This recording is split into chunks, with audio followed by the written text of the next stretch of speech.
Welcome to Bitstorm. I'm Ben Slinger. I'm Trevor Scott. And we're not on this week's episode. You'll notice something a little bit different. We are participating in the AGPN Shuffle. That is the Australasian Gaming Podcast Network, and we're doing a little event where we hand over the reins. Yeah, where we hand over the reins of our show to another AGPN podcast, and they do the same to us. And we each record an episode of each other's show. So, Trevor, do you want to tell the listening audience who they're about to hear? You're about to hear Rowan and Blue from the Platforms and Pitfalls podcast. They're two awesome blokes that do a show in a similar vein to ours a little bit. They talk about game mechanics and just go deep on like 5 games or so in a particular mechanic. One that we listened to recently was one about game loops. And just the different types of game loops, and that was a really cool conversation. Yeah, and it's a really great idea, and it kind of does dovetail nicely with our show because obviously we're coming up with game designs, and we think about, on the fly at least, how they will work and the different types of ways you can utilize different mechanics. Yeah. So you're about to hear Rowan and Blue. They did a really great job. My favourite bit was the bulldozer game. I can't remember what words they got, but it just ended up really good. Did you have a favourite, Trevor?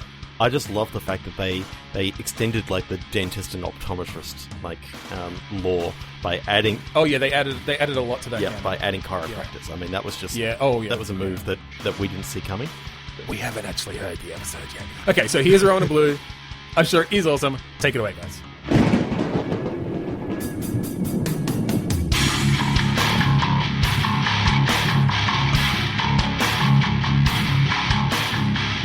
Welcome to Bitstorm, a comedy game design podcast by two guys who know nothing about comedy nor game design.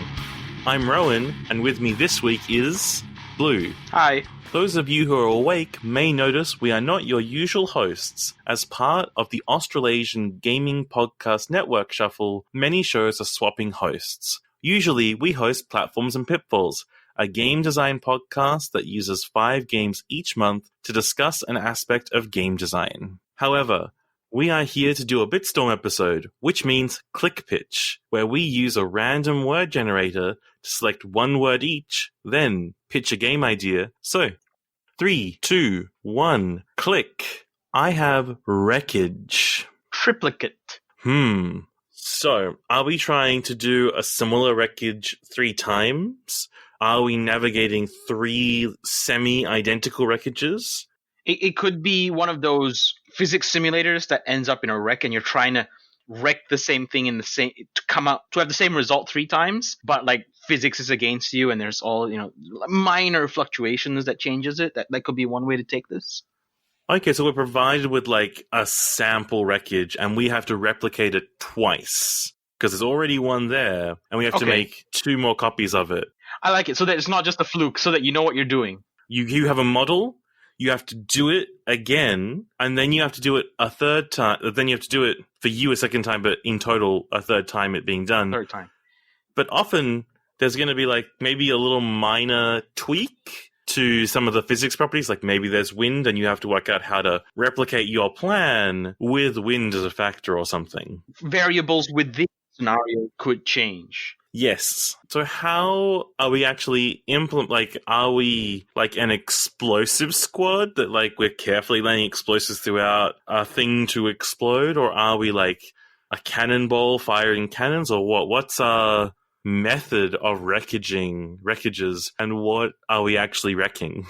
I reckon this is a bit more sandboxy a la Besiege, and you have a whole bunch of tools available to you.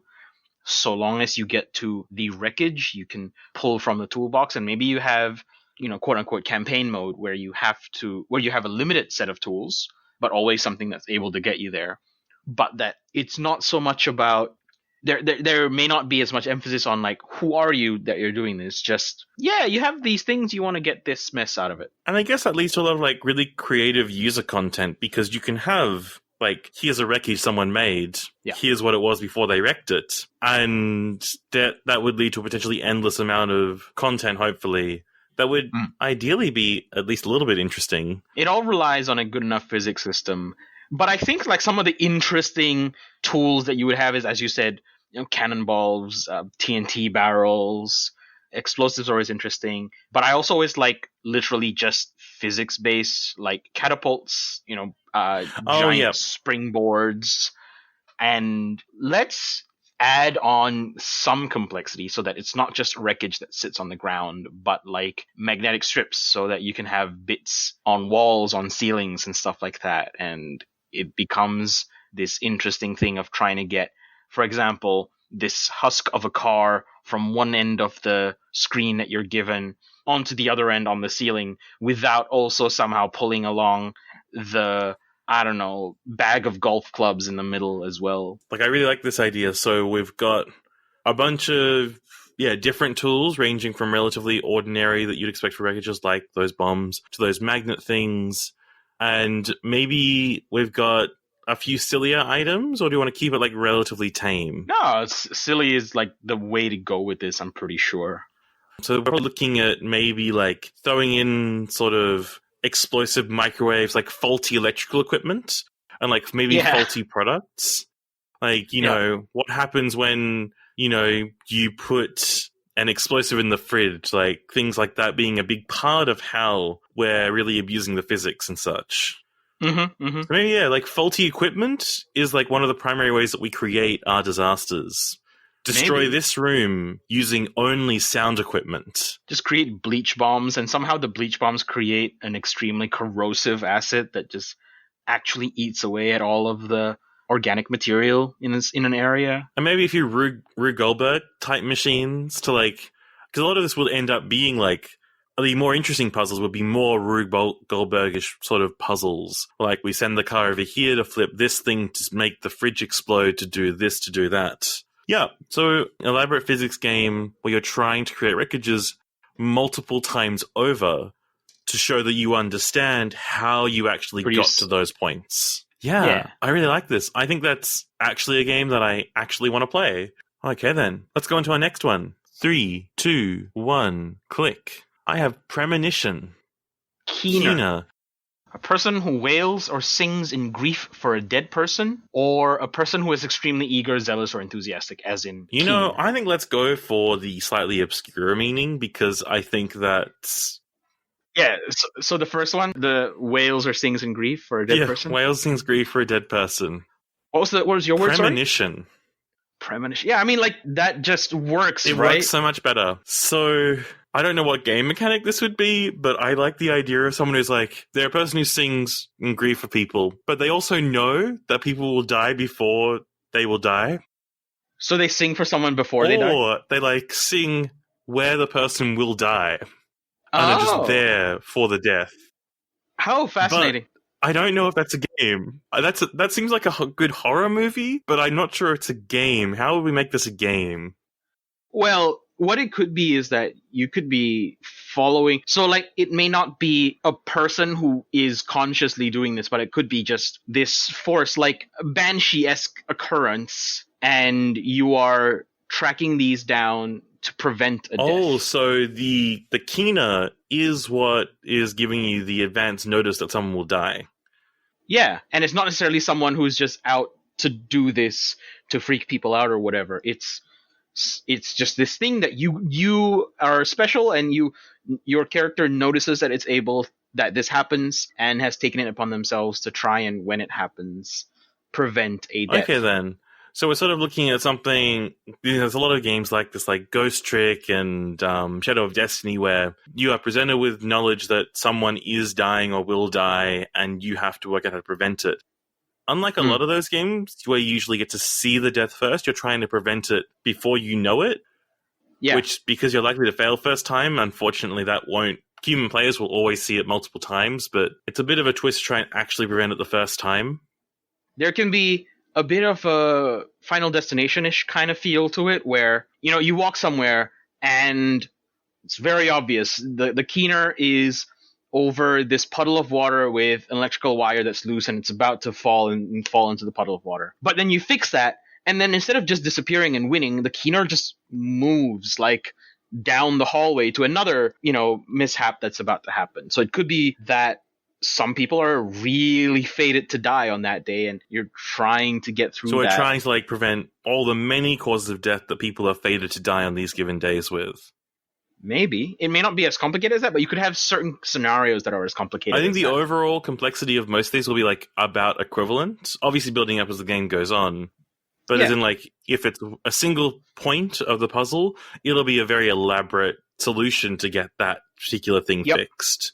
Maybe Yep. if it's the electric thing of the paddle, it's like it's multiple steps to deal with that. It's like turning off electricity and rerouting the water somewhere else so that the puddle doesn't occur or gets dealt with before the person or arrives. like the wire is high up. You need to get a ladder. So in order to get a ladder, you go to the janitor. He needs the ladder to do something. So you go and help him finish that task before you can get it, and something So like we're that. looking at a relatively typical point-and-click adventure with a bit of like a little bit of a distinct narrative hook around like why you're doing these puzzles.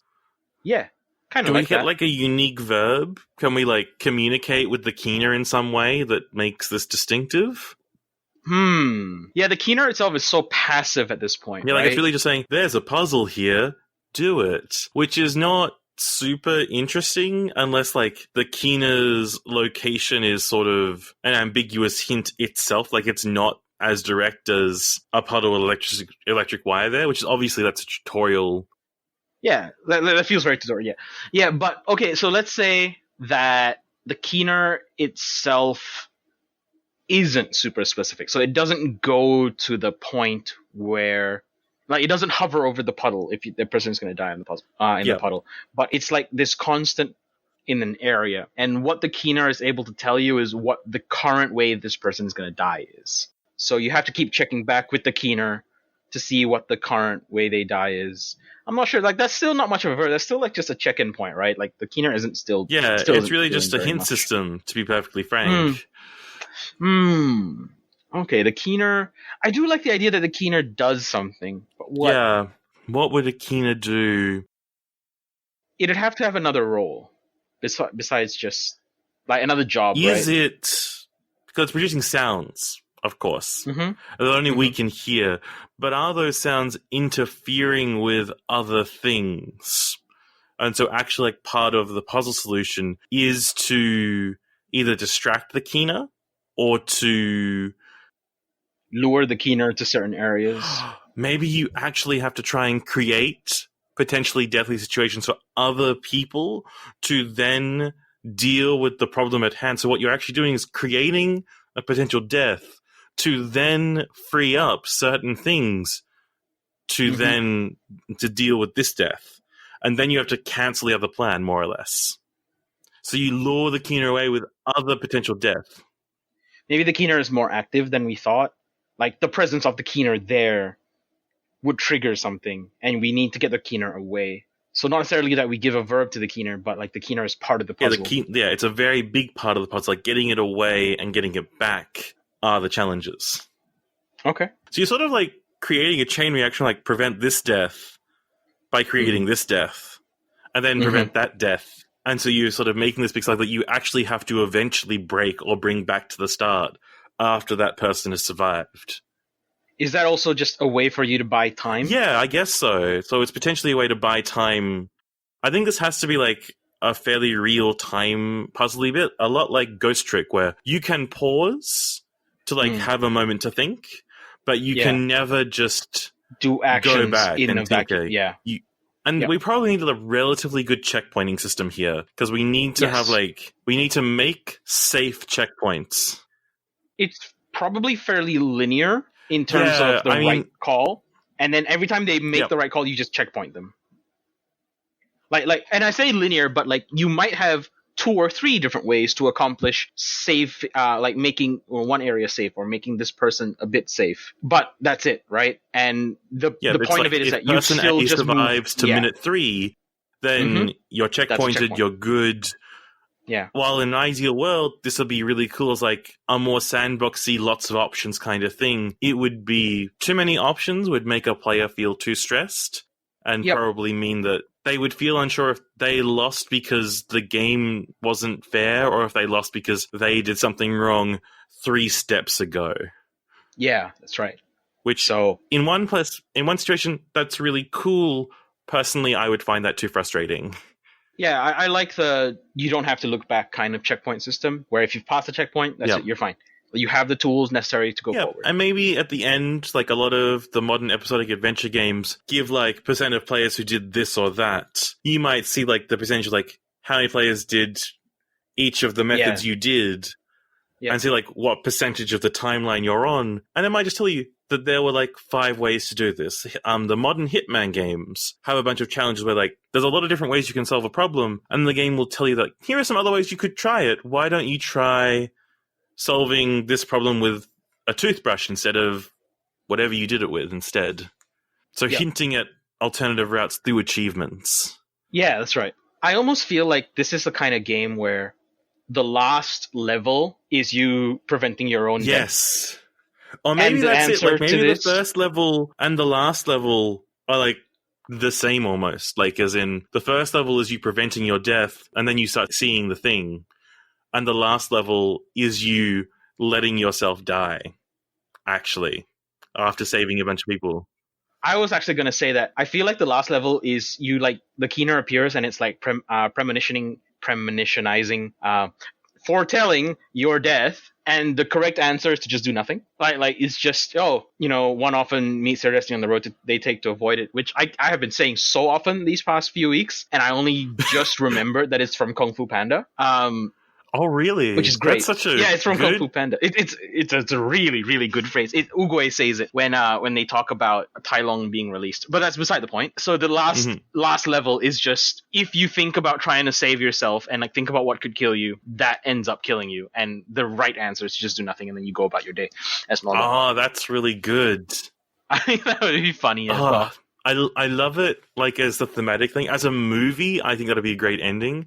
As a game... I'm not sure. but it's really funny. It's cool. When games do that, it's often very cool if it's communicated very carefully. Because if you go too clear, then people are like, what? Sorry, it's too easy and doesn't feel like it's a puzzle. It feels like it's a gimme. Yeah. But if you go too far, then it's a complete gotcha. Like, there's a bunch of very clever endings in games. One of my favorites is X-Men vs. Arcade's Revenge, where to finish the game, you have to turn off the game, which you do by doing a soft reset on the console itself, by just tapping the reset button lightly, which is very clever if you know that function exists on the console and how it actually works specifically in a technical manner, which nobody does. But so it's maybe really it's more cool, of a... and also spoilers for a 1991 kind of average platform game. Maybe it's more of a Psycho Mantis situation. The final level does have a solution, but you could also win by ignoring it. Yeah, and it's very hard to win by ignoring it. So it's got to be hard enough that it feels like you shouldn't be doing it that way. Yeah. But it's possible and get you like a fun bonus ending. Yeah. Mm-hmm. Okay. That's a Cool. sound. I think that's a game. Oh, I'm so surprised that we got there from those words. I like the keener. But I just like good the thing about this. that is future citing someone's death and just singing about it. And maybe DLC options would be like singing pop songs. Like if we get really popular, we would have it sing like various popular songs of the era. But I think that's a game. Let's go into our next one. So, 3, 2, 1, click. 3, 2, 1, click. Oh, this is going to be a hard one to work with. Mattress. Affirmative. Yeah. It could be, affirmative could be supportive, hopeful, encouraging. It could be an encouraging mattress, as in like, once you sleep in it, you gain confidence. Okay, so are we designing the mattresses that are affirming? I don't know. Maybe I need to sleep in one to get a better idea of what we're doing with this game. So, okay then, let's take it on that approach. We're making mattresses that support and affirm people's lives. So what we're doing is, we get an order from a person who has like specific needs, and we try and create a mattress to support and affirm those needs. But our mattresses are more than just mattresses, because they're both affirming and supportive in a physical sense, as in they physically support you and let you sleep comfortably. But also, our mattresses have AI, and so we're also engineering a basic personality to support the person who's going to be sleeping in the mattress. I like that. and I want to take it a step further. So I'm thinking a bit Plague Inky, where it's going to be hard to begin with. It's going to be hard to sell people the mattresses to begin with. It's going to be hard to get this out Because there. people are terrified of the idea of sleeping with a mattress that has literally got an AI personality catered for them. That's terrifying. But what we actually are is like a reverse supervillain, where what we're planning is to make everyone happier and more confident and more agreeable by getting this mattress out there to as many people as possible. And this gets easier and easier the more people we quote unquote infect with our affirmative mattress. Okay, that sounds really good. So our ultimate goal is basically world peace via mattresses. Yeah, world peace utopia via the affirmative mattress. I mean, a mattress where we spend 8 hours of our day, like if any single piece of technology in our lives is going to make us all feel so much better that we don't hunger for conflict, I think a great mattress that always gives us a great night's sleep and that can, because we can talk to it, it can contour itself literally to our needs and desires. And so there's multiple stages to this, right? We might start with, so we're designing the mattress, like you said, and we know where we want to get to, but we don't fully know how we're going to get there yet. So the mattress has to go through prototype iterations. And at every prototype iteration, we need to try to get it back out into the market again. Right? So there's kind of like two phases where you get resources, then you upgrade your mattress and you try to sell those again. And, the more you sold the mattress the last time you did an upgrade, slightly easier the next time. So it's a small bonus, but you still have to do a lot of legwork marketing on your own because, everyone already has a mattress and stuff like that, right? I think that's a very interesting, we could have two forces going on here. So our mattress, we're making these AI affirmative supported mattresses, but there's always we've got to be careful about how smart the AI is in relation to our general constraints on technology because maybe the mattresses rebel. And we've always got to that's one of the potential bad endings is that we accidentally caused the robot apocalypse when we were trying to do the robot world peace. And that's always a looming threat. No, the mattress net just happens. Yeah. And that's one of the things we have to do with PR wise is sometimes a mattress goes rogue. And that's one of the things that we have to deal with. Rogue mattress. Yeah, a rogue mattress. And that limit when that happens, maybe we have our single mattress goes rogue. And so we have to think about what functions we put in the next mattress to counteract public's fears about the current one. So we might have to spend 2 or 3 iterations with a subpar mattress to deal with public fears of mattresses. And this could be relatively simple to present in game, right? Just a gauge of just a bar that is mattress intelligence or something. It can't go over the rogue threshold or what we think the rogue threshold is. Yeah, it can't go over the rogue threshold. And there's always during production, there's a slight variance. So if you're very much on the very cusp of that, then one of them might get a little bit too smart for its own good. Yeah, I like that a lot. But people want a very smart mattress, so you want to get as close to there, but not too far. It's not just that, right? You want to do things like how actually comfortable the mattress is, how malleable the mattress is, and of course, some of that in the eventuality will be tied into the AI, and the AI can start to take care of that. But to begin with, it's a lot of just resources that you can get your hands on and stuff like that. So early days of your prototype, it's just making a good mattress, and then you hit a threshold point, and then your mattress starts getting intelligent. And every time you hit a threshold point, you have to resell your mattresses to keep making money again. And then you hit another threshold point where you network your mattresses so that you can upload new AIs to them. And so you can keep the network spreading without having to necessarily keep reselling to the same people. And that's when you start to breach into the global mattress market.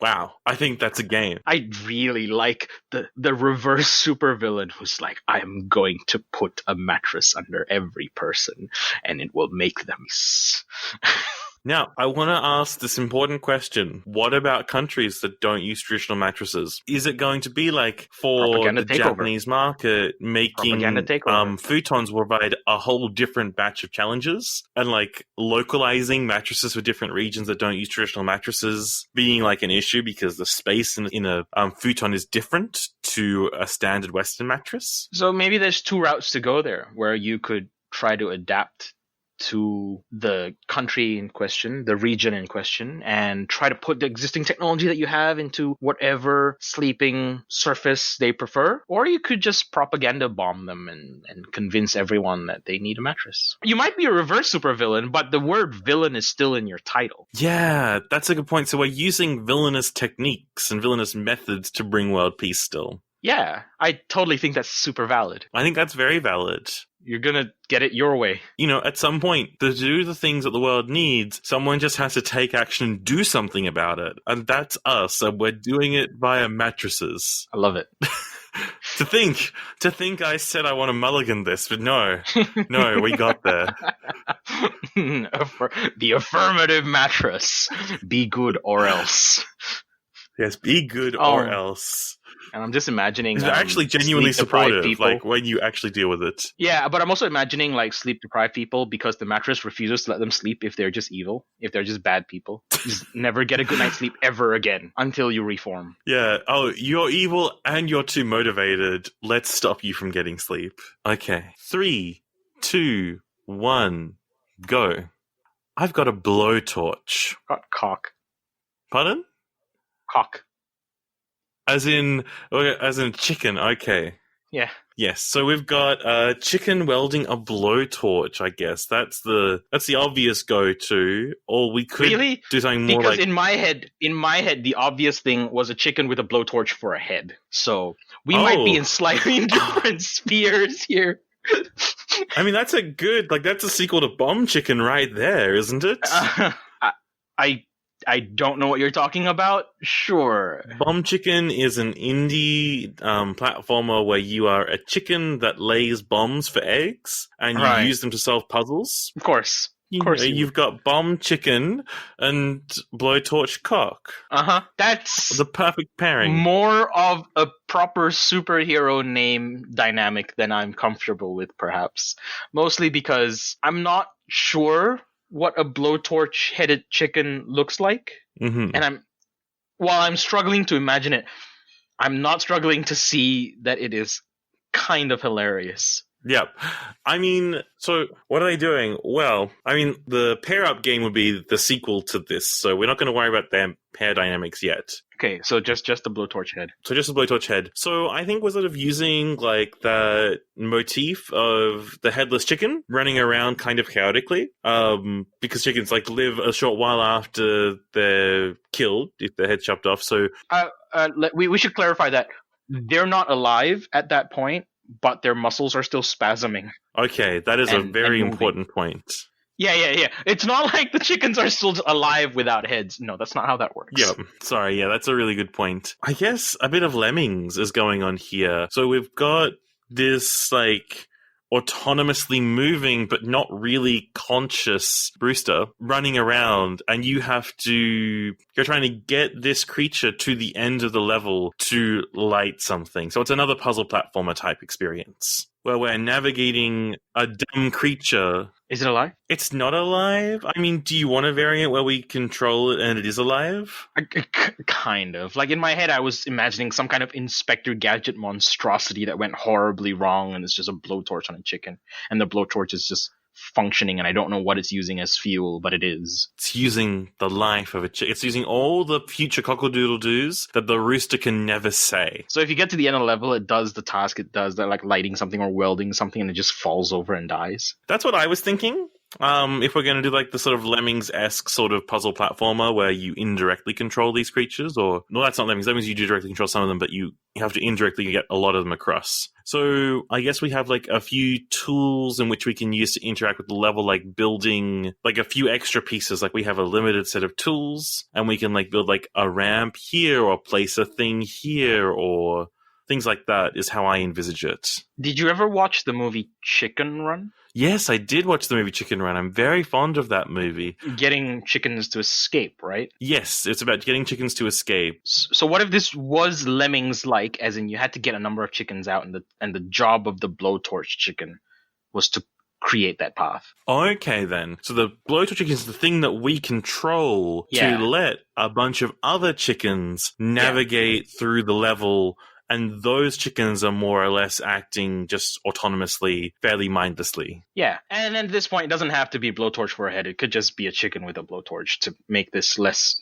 morbid and grotesque. Yeah, I think that's fair at this point. Like, that joke's run its course for sure, and we've had a brief idea with it. So we just have a chicken running around with a blowtorch. And so the blowtorch is how we alter the environment to let the other chickens escape with us. So whether we're, melting a nearby fence to create like a quick dry platform above something. So I think like maybe melting like a lot of like standard barnyard metals. I don't know how, is a blowtorch hot enough to do that? I don't know, but this one is. Yeah, no, this blowtorch is cartoon physics out. So like, for example, the chicken can jump over a gap and blowtorch downwards to like hover themselves over the gap.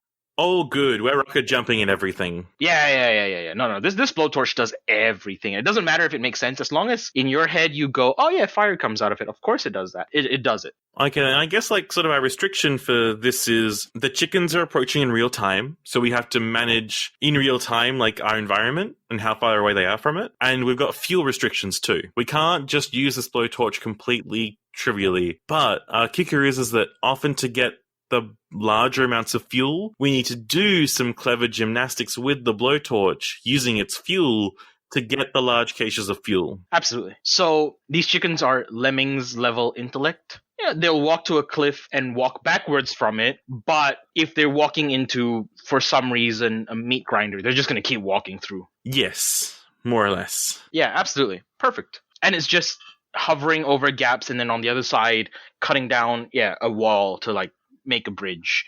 Exactly. Disabling falling threats, disabling the meat grinder that somehow lines up perfectly for chickens to walk into. Maybe melting it to stall it or something. Like melting something and just like shoveling the slag into it to jam it up.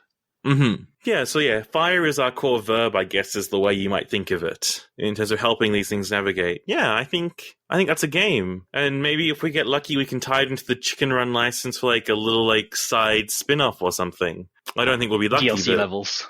No, yeah, probably DLC not. levels. Don't even know who owns that at the point. Yeah. Oh, well, I mean, it's made by Aardman, but I don't know if they own it or not anymore. Well, I think it's a game. So, 3, 2, 1, click. Antibody. Jubilation. The jubilation antibody? That's sad. I think this is laughter is the best medicine. Oh. I think that's sort of... Oh, okay. I thought it was the antibody that cured jubilation, quote unquote cured. But no, you're saying jubilation that acts as an antibody. Okay. I like positive. I like positive too. I also like... Okay, so what if we run a hospital that, like, actually, like, to the maximum extent you could possibly do it, practices that laughter is the best medicine. But there's a problem. We're going to use both these themes that we came up with. People are getting immune. Up the stakes. So there's this like ongoing battle about where do you use the humor. So like in modern medicine, we have the actual problem of people overprescribing antibiotics. In this universe, the overprescription is comedy. And so what we have to do is balance when we use laughter and happiness and when we deny that for medical purposes. And so we are running like this very bipolar hospital where we are trying to like keep one area like very happy and very joyous for the purposes of medical attention, and another group of people who have to be like can be either kept sad or be kept like neutral. Yeah, not necessarily sad, but somber. Yeah, or even just not happy. Yeah, that's totally something, and I can see a lot of like visual representation of this, right? As you, I don't know, are you first person, third person, top down perspective? What are you thinking here? I'm thinking very 2 Point Hospital-esque. Yep, very 2 Point Hospital. That's what I was thinking of as well. And it's like very visual. Like we've got like bright saturated colors for the comedy parts, and we've got some like very dreary Tim Burton-esque sort of palettes for the darker side. Grays and blacks and blues and... Yeah, and maybe there's like an art style shift. Like we do sort of go from like typical cartoon to something that's more, Burton-esque in its sort of... I was thinking even more than just the items within the areas, that as you scroll over, the more of an area that is, classified as not happy, your camera actually just gets a like dimmer lighting on it, the brightness and contrast go a bit down, and stuff like that. Yeah, so these areas are like very distinct visually, and to start with, the hospital doesn't see this as a huge need, and maybe we don't have like such a huge separation, but as the game progresses, where our need to separate gets more and more intense, because we need to go more intensely, like the antibodies are getting stronger against jubilation, so we need to make sure our happiness is even more intense, which means we need to make sure that there's no like spillover joy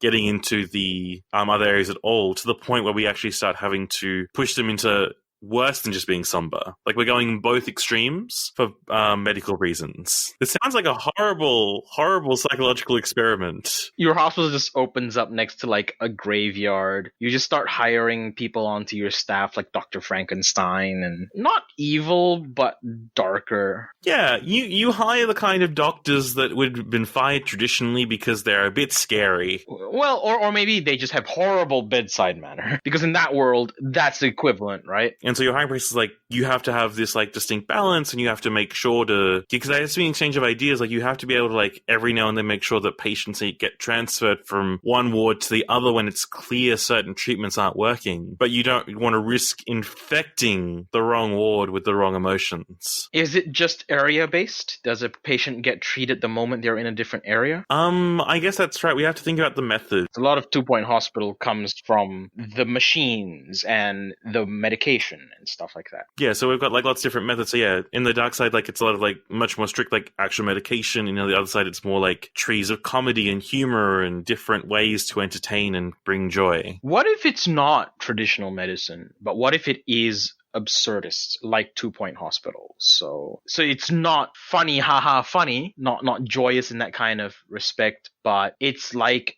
instead of taking a walk in the park, it's taking a walk in a haunted house, that kind of thing. As the somber side of the medication. So maybe for every, nice thing you have for some reason I'm like, sometimes part of the medication is you hire a clown, and on the somber side you hire a mime, and I'm like, that's not an opposite, but sure. I mean, it's an opposite in like how people associate mimes. Yeah, it is. It's very funny and weird. Although honestly, I think nowadays most people would probably prefer the clown to be in the horror side, and the mime would be in the comedy side, because everyone can make fun of a mime, whereas clowns are a little bit terrifying. That'd be a funny point in the tech tree where you can pick clown/mime and you just decide which one is which. Yes, that's a really great one. And then you just get demonic clowns if they're on the other side, and yeah. You assign virtues to certain things that could be either or. Yeah.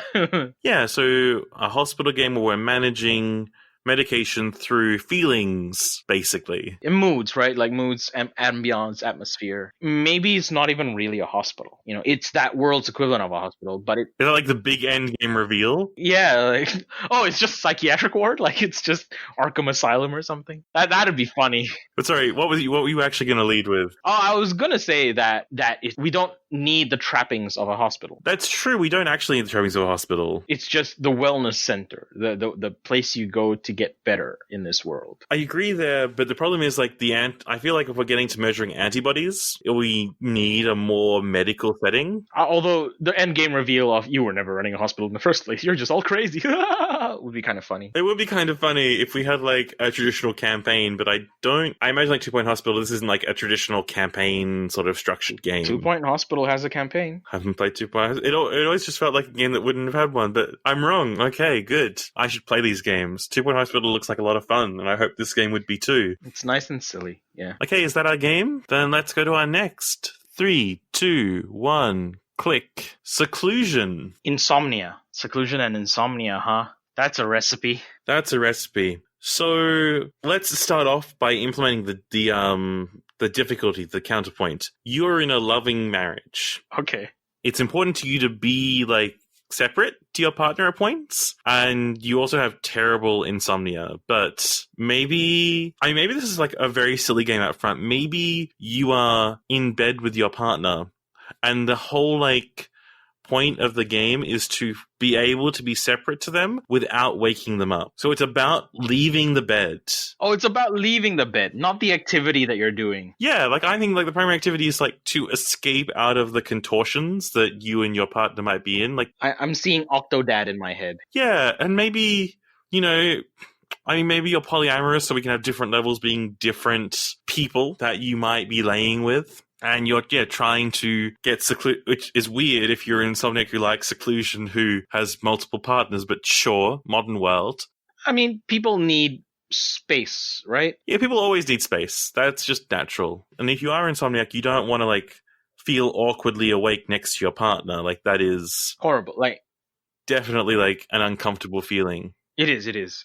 So, this is one of those quappy games where you, like, control limbs at a time. Yeah, you're controlling your body with a lot more nuance than you ever have to consciously think about to try and like deftly escape your partner's clutches and the bed sheets and the way that you've made your bed. Because if you make your bed like really tightly tucked in, actually escaping it can be a big challenge without causing a lot of sound and mess. I can see in my head how you start every level. It starts with a black screen, then you see eyes open, and then it lights up a bit and you see the face, and then it pulls out for top-down view of the bed, right? Like something like that, and it can always uniformly start that way. Yes. And then you're, working your way out. And so you've got a little bit of like, maybe you start off with like, I don't know, Mission Impossible analysis of the situation. Like, the corners are Dutch folded and the situation that your partner, like, they,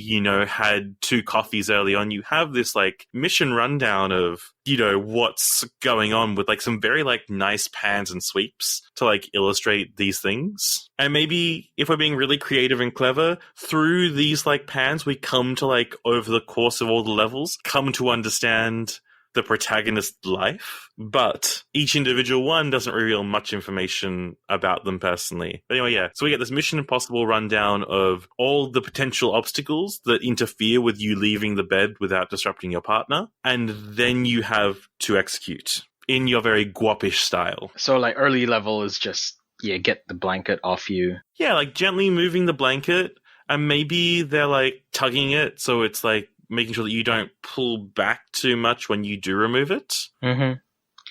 And then it's like, unwrapping arm from around them. Yeah, unwrapping the arm from around them. Maybe it's, tightly made bed, so it's slowly untucking the edge so that you don't pull too much when you get out. And then, depending on how absurd we want, we start to add, like, obstacles in. Like, your hand starts near your nightstand and there's just glass on it and a glass of water. So if you knock that down, it's going to cause the shattering glass is going to wake your partner up. Or even like you're at like a camp of some sort and you're not supposed to be with the person. So it's also a stealth mission. You have to hide in the sheets. Again, if anyone's walking past so no one notices you, and then like continue escaping. So you have to make an escape plan that enables you to hide again if you need to, because you have to leave the bed to get back to your area. That got a bit not darker but worse for our protagonist. Yeah, definitely that's worse. I think the idea of silly contortions as opposed to like having to stealthily escape is a bit better. Are human proportions interesting enough? I assume this is very cartoonish. But still. But with human proportions, yeah, but your arm still only bends in 2 spots, even when you're cartoonish. Yeah. I don't think that as a protagonist, we will be super bendable. But I think maybe some of the antagonists, I guess we would have to call the people that we're sharing the bed with. I mean, they're our allies, but not in this particular moment. Might be a little bit more flexible. Like different ones of them might contort for our convenience a bit more. I guess what would happen is that you just have like ball joints on everything so that's not a possible arm formation, but you can still do it kind of thing. Yeah, basically like people bend where they can bend, but they can bend a bit more than they need to. But if you push them too much out of like maybe what's normal, that might be what prompts them to get up. So have like not a comfort meter, but something like a comfort meter, like for yourself as well. You can't bend your arm and too horrible of a position for too long to get something to happen. Maybe what we have is we actually have like pain is tied to sound. So if your pain threshold reaches above a certain point, you have to make a sound. But maybe you can justify a certain amount of sound or a certain duration of sound, depending on the person and things. That makes sense. I think that's a game. So yeah, escaping from bed as an insomniac who wants some separation from their sleeping partner without disrupting them. I kind of like the idea that, pain this is not for the game. Probably, I'm not sure. But like, you're contorting your arm to get out and the pain is getting too much and you just pick the cat up off the floor and like muffle scream into the cat to be able to pull your arm out and let go. Oh, that's actually interesting, like positioning yourself so that you can muffle the sounds. That's actually like an interesting strategic thing. And also like, it fits with the guapish thing. Like imagine like, having to manually like get your head into the pillow while like contorting your arm in horribly awful positionings through. Like that's a very strong image. It's very like of all these simulator games that are popular. And that's all we've got time for today. If you want to catch up more with Bitstorm, be sure to check out their Podchaser site in the show notes. If you've enjoyed hearing us talk and want to hear our show, Platforms and Pitfalls, head on over to idriseffect.net in the show notes as well, or our own Podchaser page. In our last episode, we talked about game loops and time, and very soon, if not now, you can hear your lovely regular Bitstorm hosts talking about game design on our show. And to finish, we'd also like to thank the Australasian Gaming Podcast Network for organising this shuffle. It's been great fun for us, and hopefully for you too. And thanks as always to Kurodust for use of the song Mount Defiance from the album Containment Failure. Thank you for listening, and buy an affirmative mattress for world peace.